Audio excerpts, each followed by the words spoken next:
विश्व के सभी मेरे साथियों को राजरत्न अम्बेडकर की ओर से जय भीम, नमो बुद्धाय। द बुद्धानी धम्मा के 73वें भाग में एपिसोड 73 में आप सभी लोगों का स्वागत है।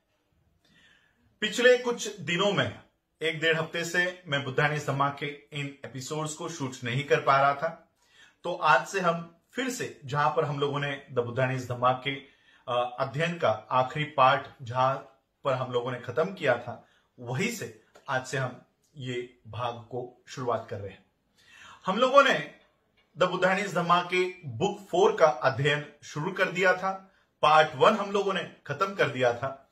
बुक 4 का टाइटल है रिलीजन एंड धम्म, धर्म और धम्म। इस बुक 4 के पार्ट 1 का हम लोगों ने अध्ययन किया कि रिलीजन, पार्ट 1 का भी टाइटल वही था, रिलीजन एंड धम्म, धर्म क्या है और धम्म क्या है, ये डिटेल में हम लोगों ने वो देखा। और आज से हम इसी बुक 4 के पार्ट 2 का आज से हम शुरुआत करने जा रहे हैं। पार्ट 2 का टाइटल है how similarities in terminology conceal fundamental differences.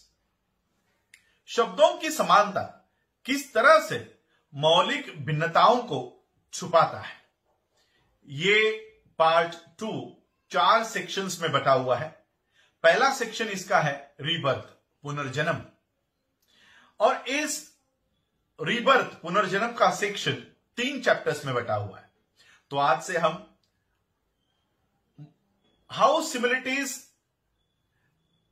In terminology conceal fundamental differences का सेक्शन 1 का फर्स्ट चैप्टर हम करने जा रहे हैं। तो चलिए इस चैप्टर की शुरुआत करते हैं। डॉक्टर बाबा साहब अम्बेडकर लिखते हैं कि मरने के बाद क्या होता है, मृत्यु के पश्चात क्या होता है, यह एक ऐसा सवाल है जो हमेशा पूछा जाता है। तथागत बुद्ध के समय, उनके समकालीन ऐसे 2 मत प्रवाह थे, 2 मत विशेष थे। बुद्ध के समकालीनों में 2 अलग अलग मत थे। एक समूह को सनातनी कहा करते थे, सनातनवादी कहा करते थे, और दूसरे समूहों को उच्छेदवादी कहा करते थे। सनातनवादियों का कहना था कि आत्मा मृत्यु को नहीं जानता, इसलिए जीवन अनंत है। मृत्यु क्या होती है, इससे आत्मा पर कोई प्रभाव नहीं पड़ता। जीवन सनातन है, अविनाशी है, वो पुनर्जन्म से नए सिरे से शुरू होते रहता है, उसका नूतनीकरण होता है, नवीनीकरण होते रहता है। दूसरी तरफ उच्छेदवादियों का सिद्धांत एक ही शब्द में उसका सारांश है, उच्छेदवाद, जिसका मतलब है कि मृत्यु सभी चीजों का अंत है। मृत्यु के बाद कुछ नहीं होता, मृत्यु के बाद कुछ नहीं बचता।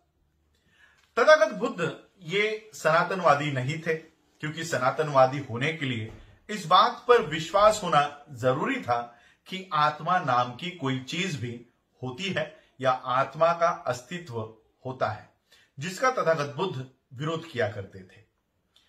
तो अब सवाल पैदा यह होता है कि तथागत बुद्ध अगर सनातनवादी नहीं थे तो क्या तथागत बुद्ध उच्छेदवादी थे?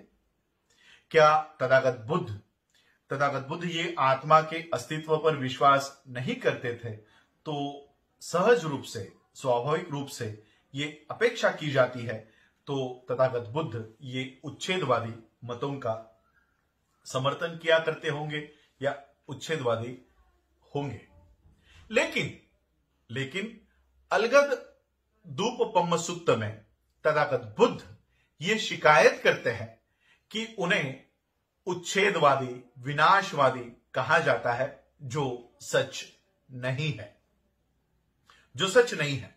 तथागत बुद्ध कहते हैं कि मेरा ऐसा मत होने के बावजूद भी, मेरा ऐसा प्रचार होने के बावजूद भी, कुछ ब्राह्मण, कुछ ऋषि मुनि ऐसा प्रचार करते हैं कि मैं उच्छेदवादी मतों का हूं, उच्छेदवादी मतों का समर्थन करता हूं, मैं इंसानों के विघटन का, इंसानों के विनाश का, उनके तबाही का प्रचार करता हूं। तथागत बुद्ध का अगर ये बयान सच माना जाए और ब्राह्मणी सिद्धांतों को जो बौद्ध धर्म में घुसपैठ नहीं की है, ऐसे बौद्ध धर्म को, एक प्योर बौद्ध धर्म को अगर हम सामने लेते हैं जिसमें ब्राह्मणी षड्यंत्रों का, ब्राह्मणी सिद्धांतों का घुसपैठ नहीं हुआ है, और यह बयान अगर उस परिप्रेक्ष्य में अगर हम देखते हैं तो ये गंभीर दुविधा निर्माण करता है। तथागत बुद्ध का ये बयान एक गंभीर दुविधा निर्माण करता है। ऐसा कैसे हो सकता है कि तथागत बुद्ध आत्मा के अस्तित्व से भी इनकार करते हैं और उच्छेदवादी होने से भी वो इनकार करते हैं? ऐसे कैसे हो सकता है? ऐसा करने से एक सवाल खड़ा होता है, और वो सवाल ये है, क्या तथागत बुद्ध पुनर्जन्म में विश्वास किया करते थे? यह सवाल पैदा होता है, और इसका जवाब क्या है यह हम जानेंगे अगले भाग में। और यही चैप्टर 1 है, प्रस्तावना है, प्रास्ताविक है सेक्शन 2 की, कि शब्दों की समानता किस तरह से मूलभूत जो भिन्नता है उसे कैसे छुपाती है। तो चलिए देखते हैं कि क्या तथागत बुद्ध पुनर्जन्म में विश्वास करते थे।